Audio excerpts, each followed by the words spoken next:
Boa tarde, turma do 8º ano. Tudo bem com vocês? Estamos aqui para mais uma semana de aula. Hoje nós iremos iniciar o capítulo 4, até porque a gente já está um pouco atrasado, que tem como tema a grande sociedade global. Então eu gostaria que neste momento vocês pudessem aí estar com o seu material didático em mão, o seu livro, para acompanhar comigo a aula de hoje.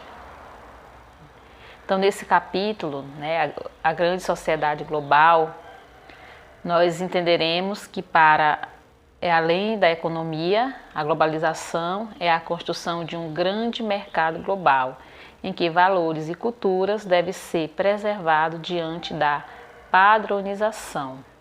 Então, a gente vai analisar a atuação das organizações mundiais nos processos de integração cultural e econômica nos contextos americanos e africanos, reconhecendo seus lugares de vivência, marcas desse processo, ou seja, o processo da globalização. Nós vamos estudar um pouco sobre esse processo da globalização, que ele se torna um processo mundial, e vamos aprender um pouco mais sobre ele. Então a gente vai discutir o conceito de globalização, traçando um perfil de sua evolução, desde o seu surgimento até os dias atuais. Vamos aqui também discutir os objetivos e as características da globalização, compreendendo em sua relação com o sistema capitalista, que eles estão ligados. Compreender as bases da globalização econômica e suas implicações para economias nacionais. E também compreender a influência que a globalização exerce sobre todas as áreas da sociedade. Então, gostaria que vocês acompanhassem aí comigo na página 100 e vamos iniciar aqui o cenário 1, que diz assim: globalização e pensamento complexo. Ou seja, o que nos rodeia. Primeiro vamos entender aqui o que é globalização. O que você entende por globalização? Então, quando se fala em globalização, a palavra complexo vem do grego complex, que significa o que rodeia. Então, essa palavra aí, complexo, significa o que rodeia, ou seja, o que inclui. Pensar de forma complexa, portanto, é se afastar da velha forma de pensamento em que os fenômenos, os eventos são analisados isoladamente e incluir novas informações. Ou seja, quando você tem um pensamento complexo, você afasta aquela velha forma de pensar e vai pensar de uma forma diferente, que são novas informações. E para atender à globalização, é preciso compreender que os fatos que ocorrem no mundo são interligados. O que acontece com um lugar tem repercussões e consequências em muitos outros, às vezes no mundo inteiro. Então, quando se fala em globalização, são fatores que ocorrem no mundo inteiro e eles são interligados. E em outros, às vezes no mundo inteiro. Por exemplo, uma queimada num trecho de floresta na Amazônia interfere não só no clima daquela região, como também contribui para o efeito estufa, que é um problema global.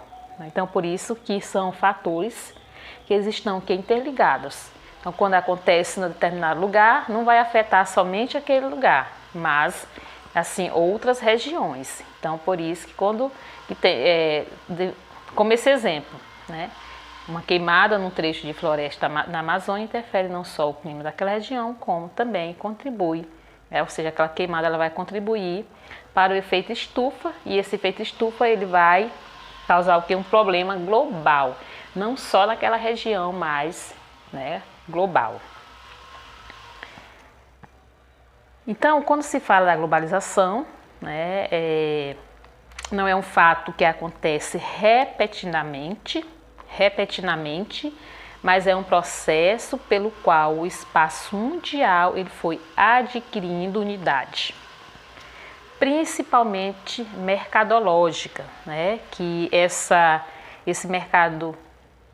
mercadológica ela tem como objetivo atender diversos tipos de negócio, desde o planejamento até as operações dos processos que constituem os negócios, né, de uma empresa. Então, essa mercadológica, ela atende diversos tipos de negócio, né, dentro de uma empresa. Por ser compreendida como um conjunto de transformações no âmbito político, econômico e social, que encurtou as distâncias existentes entre países, tornando as relações mais intensas, né? Então, esse processo aí da globalização, ele é um fato que acontece repentinamente e é um processo que abrange, né, todo o espaço mundial, fazendo que encurtando as distâncias existentes entre os países e assim tornando as relações entre eles uma relação mais intensa. Aqui nessa imagem ao lado, né, vocês podem observar no de vocês na página 100, que diz assim: apesar de diferentes sociedades e territórios tende a igualar seus costumes culturais e de consumo, tendo por base quase sempre o padrão ocidental, devido à liderança de muitos países ricos. Porém, é necessário ressaltar que a globalização é seletiva, pois beneficia somente alguns lugares e determinada sociedade ou grupos sociais. Milhões de pessoas ainda se encontram excluídas desse processo. Isso também é um problema global, né?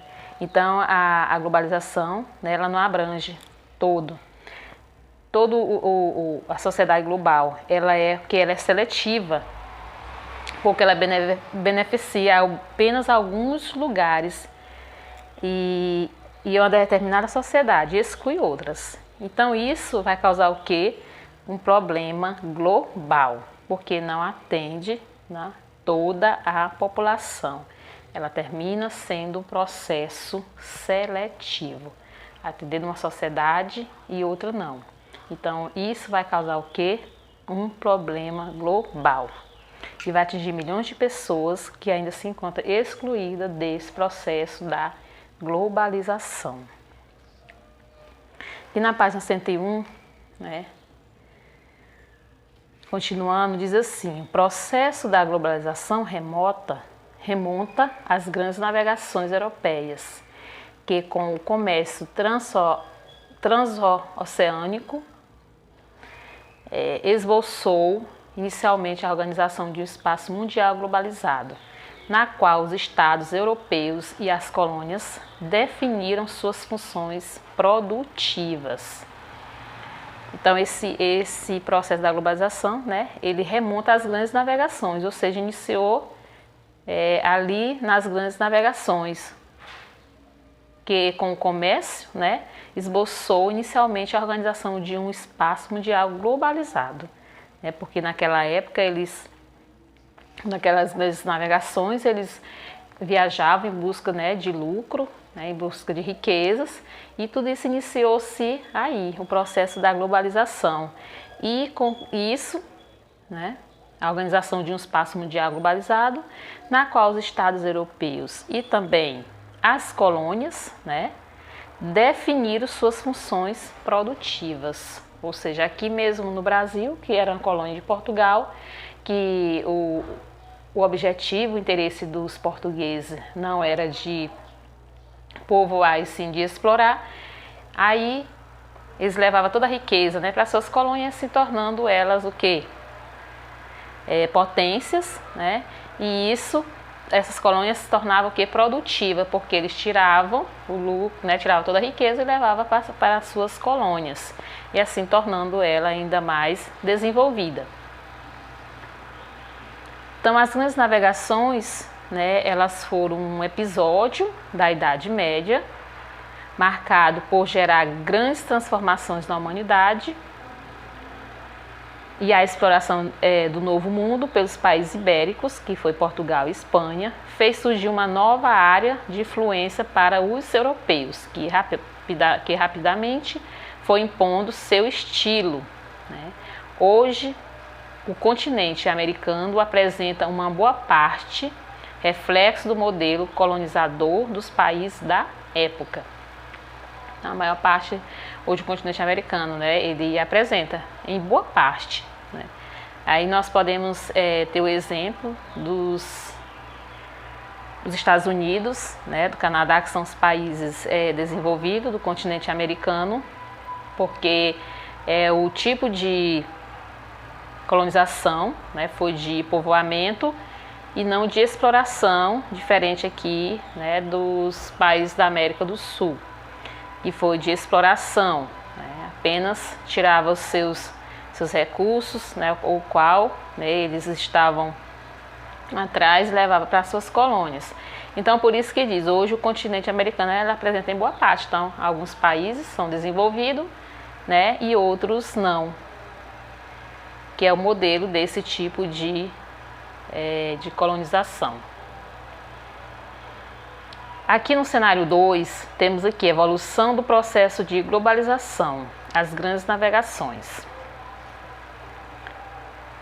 Então aqui até o século XV não existia laços de integração entre as sociedades do mundo, né, que era o chamado mundo conhecido, se limitava ao continente europeu e a algumas porções da África e da Ásia, de onde os europeus ocidentais buscavam especiarias, marfim, ouro e pele de animais, né? Então, até o século XV não existia esses laços, né, entre as sociedades do mundo como tem hoje. Era apenas, se limitava ao continente europeu e também algumas porções da África e da Ásia, né, porque eles já tinham conhecimento, né, que eles buscavam aqui as especiarias, né, como marfim, ouro e também a pele de animais. Então, né, até esse século aí não existia esses laços que nem conhecemos hoje, né?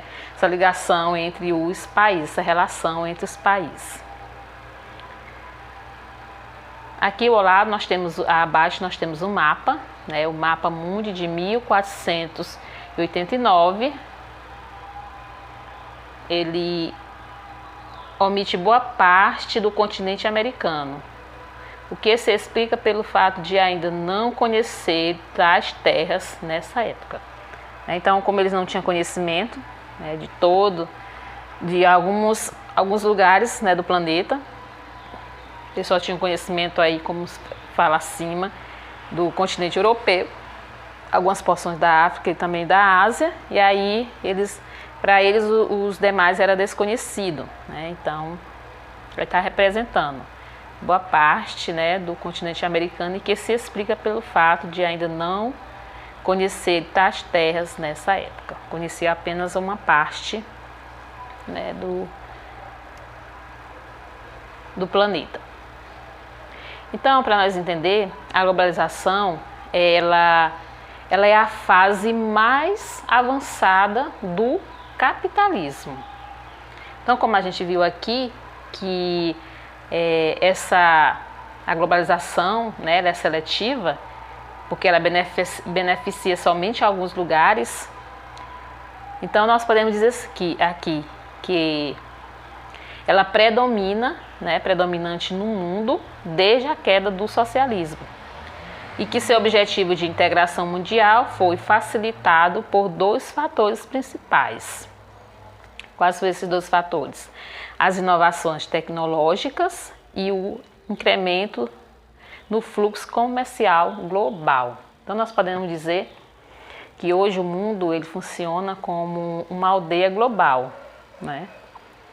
E como o capitalismo ele é a fase mais avançada, ou a globalização ela é a fase mais avançada do capitalismo, e ele predomina, né, no mundo, desde a queda do socialismo, né, que era totalmente o contrário do capitalismo, né, e o objetivo dessa integração mundial, que é a globalização, ela foi facilitado por esses fatores aí, que foi as inovações tecnológicas, né? Hoje a gente, né, vê aí o avanço da tecnologia, cada vez mais, se tornando mais avançada ainda, e o incremento do fluxo comercial global, né, que é a ligação entre os países em termo comercial, ou seja, a relação que os países têm de compra e venda entre, né, os demais. Por exemplo, o Brasil, né, ele tem parceria com quase todos os países, né, do globo, ou seja, todos os países eles têm relação um com o outro. Então, houve esse fluxo comercial global, né, essa interligação entre os países. Então, a globalização, ela é a fase mais avançada do capitalismo. Aí, no entanto, dentro dos limites da Europa Ocidental, aqui na página 102, houve a criação de uma nova realidade política, econômica e, sobretudo, técnica, que provocaria o rompimento do espaço desse mundo conhecido e projetaria uma ampliação continuada do espaço econômico mundial até chegar ao que conhecemos na atualidade. Então, a dominação da América inaugurou a jornada da burguesia, que foi rumo à totalização do mercado global. Aos poucos, intensificou-se o intercâmbio comercial, político e social entre a Europa Ocidental e o continente, descoberto por Colombo. Da América eram retirados produtos tropicais, como ouro, prata, metais preciosos, entre outros, os quais eram enviados para a Europa, que por sua vez mandava para a América produtos manufaturados. Então, a gente já viu isso aqui, né, em aulas anteriores, né, que tudo que eles retiravam, né, eles mandavam para as suas colônias. Então, o crescimento dessa relação fez com que no início do século XVII o espaço mundial já integrasse a Europa, a América e algumas porções do continente asiático e também africanos, né? Então, aí a gente pode ver que esse crescimento dessa relação foi cada dia mais crescendo, né, se tornando ligado, né, entre os outros países, no caso da América, da Ásia e também da África. Então, esse espaço mundial ele foi, né, interligado, ou seja, manteve-se relação entre eles. Então, a gente vê aqui também nessa imagem abaixo, né, devido ao processo da expansão comercial marítimo, protagonizado pelos países da Europa a partir do século XV e XVI, a civilização ocidental conseguiu influenciar as diversas culturas do planeta nos últimos 5 séculos. Então, aqui a gente pode ver aqui um pouco, né, sobre a globalização, a evolução do processo de globalização.